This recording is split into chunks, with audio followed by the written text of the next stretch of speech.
Good evening, fellow Toastmasters and honored guest.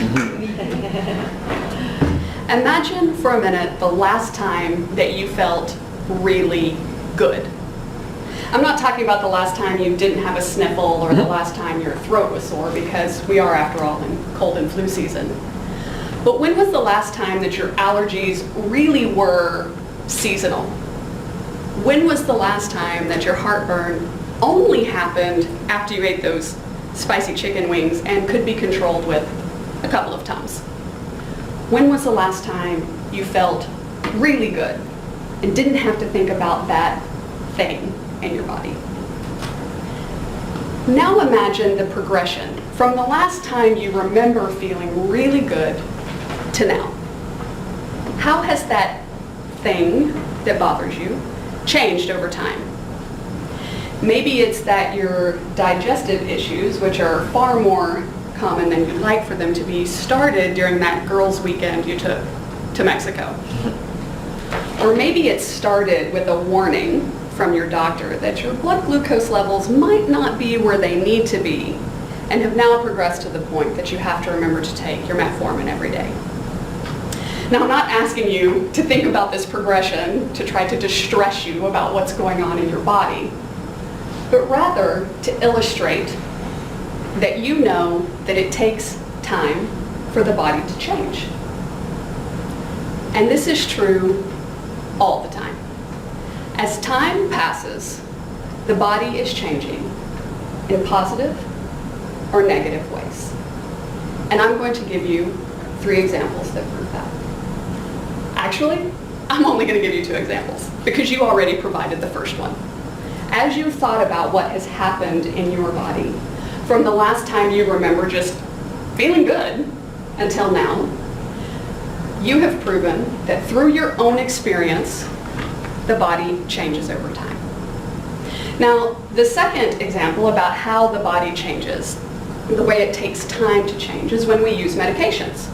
Now, of course, there are some medicines that we take for quick problems like maybe a headache or a sore throat. But for those ongoing, repetitive problems, it takes time to find the right medicine, to find the right dose of the right medicine. And then if there's 2 medicines involved, it just gets even more complicated and takes even more time to make sure that it all works the way it's supposed to. Now, those are 2 kind of negative examples. The third example is on the positive side, because the body also takes time to heal. And the fact is that the body wants to heal.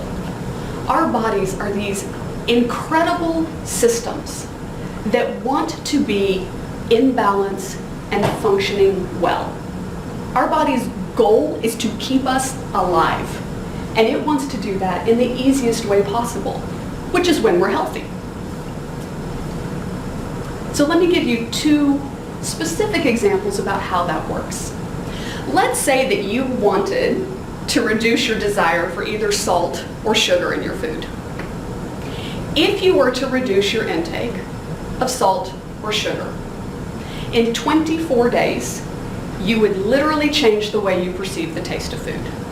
And that is because in 24 days, every taste bud in your mouth turns over. We're constantly losing cells in our mouths from swallowing and eating and drinking, and in 24 days, every single taste bud is new. And that means that in just 24 days, you can teach your body to enjoy food that is less sugary or less salty. The second example is if you were to go to the doctor and he or she were to tell you that you have anemia. And let's say that he or she was able to identify that it is a deficiency of vitamin B12. If you were to increase your intake of vitamin B12, either by eating eggs or steak or taking a supplement, in 4 months, you could heal your own anemia. Because 4 months is how long a red blood cell lives in your body. From the time it is created in your bone marrow to the time that your spleen recycles it is 4 months. So that means that 4 months from today, every red blood cell in your body will be brand new. So by increasing your intake of B12 for 4 months, you could fix it. Now, don't get me wrong. I know that we all want a quick fix. I know that we all would love there to be some magic pill that we could take and it would make that thing, whatever your thing happens to be, because we all have one, would make it go away in your body. But it just doesn't work that way because the body takes time. And during the time that is passing, we have three choices. We can either let our bodies degenerate, get more out of balance. We can let our bodies get used to medication, continue to adjust that medication as the imbalance gets worse potentially. Or we can take the time to heal. So I encourage you, because time is passing one way or the other, be purposeful with your time. Give your body the food, the nutrients, the beverages that it wants and needs. Move your body, do some physical activity, and learn to manage your stress. If you need help, find somebody to help you with it. But start doing those things that over time will help your body heal. And keep doing those things for as long as it takes, because your body wants to heal, but it takes time. Thank you.